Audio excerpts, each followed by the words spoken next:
Okay, so this is my recipe for completely vegan if you want it to be yam curry, yams with curry sauce. So you're going to peel your yams and slice them about that thick. So you can see that's about 3/4 of an inch thick. And then you're going to chop them into about 1 inch squares, maybe a little less than 1 inch.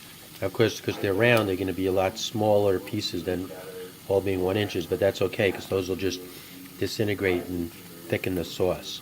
But then you want to put them in a boiling pot of water, or put them in water and let them boil, and just keep checking them. You want to stir them occasionally, and then as you're stirring them, you'll feel when they start to get tender, and then you want to take it out when the bigger pieces are able to put a fork through them, but not overcooked. Okay, so this is what you're going to use to make your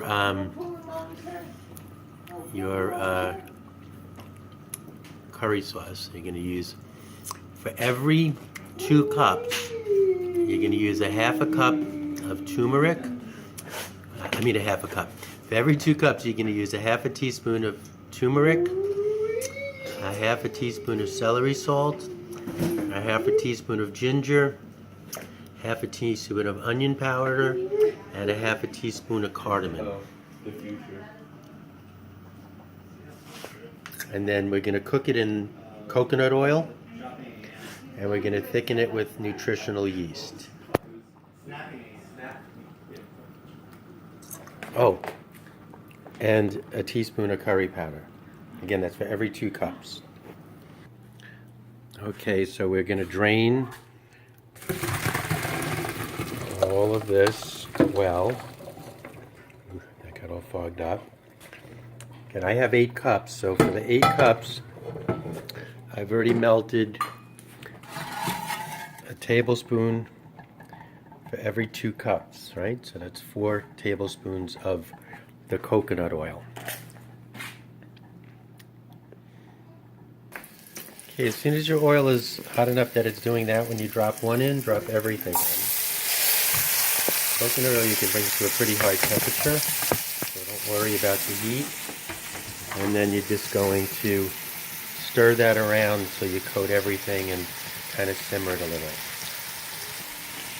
As you stir it around, you're going to see some of these are going to stay like chunks, and others are going to like turn into mashed potatoes. You want to might add a little salt and pepper to taste here as well. Okay, then you're going to put in 1 can of coconut milk for every 4 cups of this is better. Coconut milk. Coconut milk for each, and you're going to get that liquefied. Okay, so just turn down the heat and just let it simmer for a little while, just in the coconut milk, just for a few minutes, and then you're going to add all the ingredients that you put together for your curry.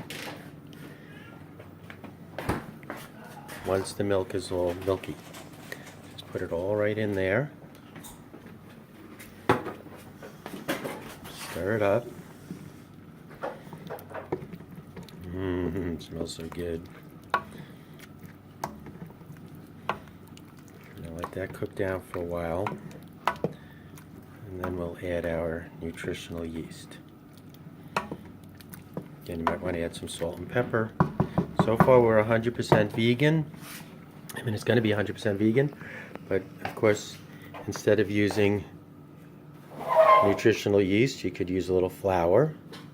I'm going to put about 2 tablespoons of this. I would say only put 1 tablespoon of flour. And then, of course, if you don't want to use the coconut oil, you could use butter or vegetable oil.